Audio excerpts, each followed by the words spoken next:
This is the world's single most documented genocide in modern history. And yet world leaders not only are standing by, but the United States is actively arming Israel and providing the diplomatic cover for Israel to continue carrying out this genocide. Every day, every hour, every minute, there is a new video that comes out of Gaza documenting this genocide in a way that we've never seen before. Genocide is a legal term. It comes out of the Rome Statute and the Genocide Convention. Genocide requires intent and action. For the last 3 months, we have seen Israeli government officials, leaders, individuals in the military express clear genocidal intent. קידום פתרון של עידוד ההגירה של תושבי עזה, אנחנו חייבים לקדם. זו ההזדמנות לרכז עכשיו פרויקט הגירה, פרויקט של עידוד הגירתם של תושבים מעזה אל מדינות העולם. Israel has already carried out 3 out of 5 of the genocidal actions described under the treaties. So killing members of the group, that's clearly taken place here. Causing members of the group serious physical and mental harm, that's also clearly taken place here. And finally, deliberately inflicting on the group conditions of life calculated to bring about their physical destruction in whole or in part. And that's also clearly taken place here. If Israel didn't drop a single bomb on Gaza, but all it did was cut off food, water, electricity to its 2.3 million residents, that action alone is sufficient to constitute genocide under the treaties. But of course, we know not only did Israel impose a total siege, it also carried out indiscriminate, uninterrupted bombardment for over 3 months. It's the totality of Israel's actions in this moment which clearly constitutes genocide. That's consistent with the opinion of genocide scholars. Early on into Israel's assaults, we had 800 genocide scholars come out and say that this was a case of imminent genocide. 47 state crime scholars came out later on to say that Israel was actually carrying out the annihilation phase of genocide.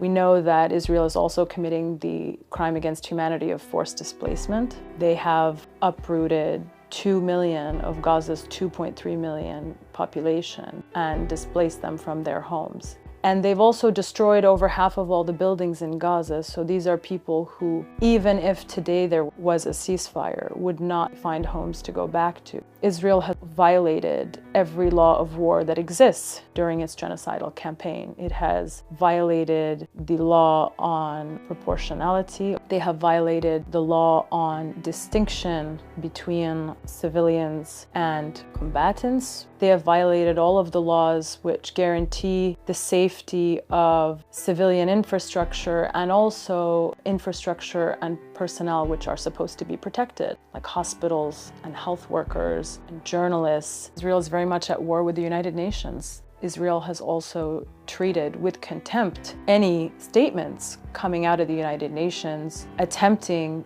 to require Israel to comply with international law in any way. But that's also consistent with its behavior for the last 75 years of its existence. Israel has never followed any UN resolution, be it coming out of the General Assembly or the Security Council, that seeks to hold it accountable for its violations of international law. Israel has systematically ignored all of those resolutions. And it's that impunity, it's that failure to hold Israel accountable that has gotten us to where we are today. It's allowing Israel to carry out and oversee an apartheid regime for over 7 decades that has gotten us to the point where we are today, which is that it is committing genocide before our eyes. It is committing forced displacement in a scope that we've never seen before, one that actually exceeds the forced displacement that we saw during the Nakba of 1948. But it is allowed to do all of this while the world watches because the world has never held it accountable for its violations of international law, and every single time Israeli impunity has reigned. And so when we watched the images of Israeli soldiers acting in total contempt for Palestinian life, Palestinian possessions, Palestinian land, we know that they also feel emboldened to do so. They feel emboldened not only to carry out these crimes, but to record them and post them for the world to see, because they know very well that they've never been held accountable, and they don't expect to be held accountable in this instance either. יא! מה? אתם רדואן? מה אמרת? אמרתי, כן, אתם נראים מדובדבן. שוכרן יא חביבי, איחנה מן דובדבן. מדניה! מה? מה אמרת? אמרתי, אני עושה כלים. בוא תעשה קפה. יאללה, תעל, עשיתי. ליאם! מה, זהו, חוזרים? מה אמרת? אמרתי, יאללה, זוז, אני רוצה להרוס בתים. אח שלי, כבר שרפתי אותו, בוא.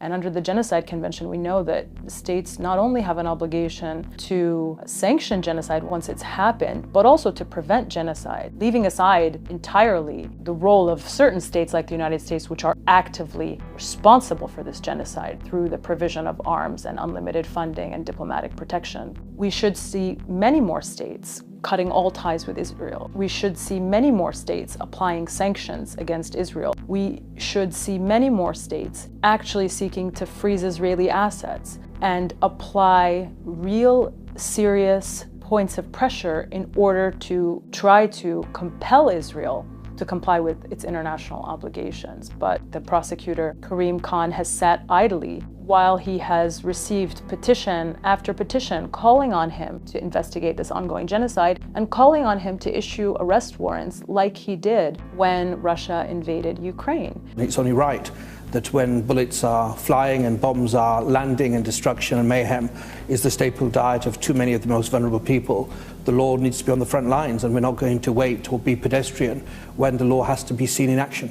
But he's done absolutely nothing. And in fact, not only has he done nothing, but in fact, certain of his actions actually indicate that he's compromised. And the only, therefore, reasonable solution in this case is his immediate resignation. 2 months into this genocide, the International Criminal Court, which has a mandate to prevent and sanction mass atrocities, notably genocide, has been completely absent from this conversation and has proven instead that it is a puppet of the West, that it is actually an instrument of Western domination and not an instrument of accountability and justice. And I think it's also important for us to continue to follow the money. Weeks into Israel's genocide on Gaza, Israel awarded exploration licenses to the world's leading gas companies, including BP, to explore for billions of dollars of Gazan gas, which has been unexplored until now. And nobody had a problem with that. Not the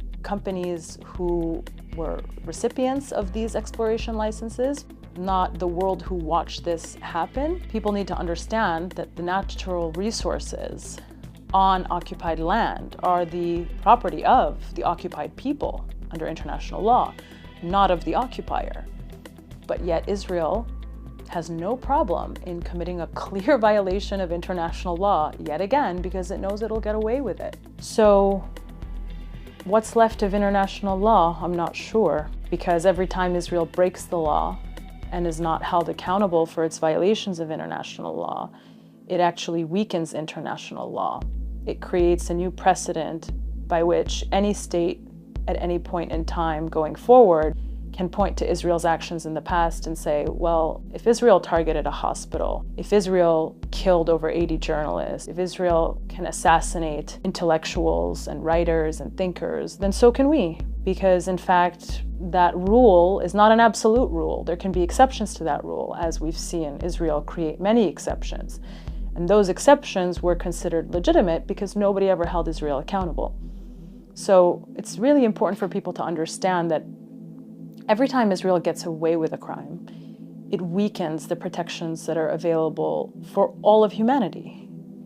And this is a very, very dangerous thing that makes the world overall a more dangerous place.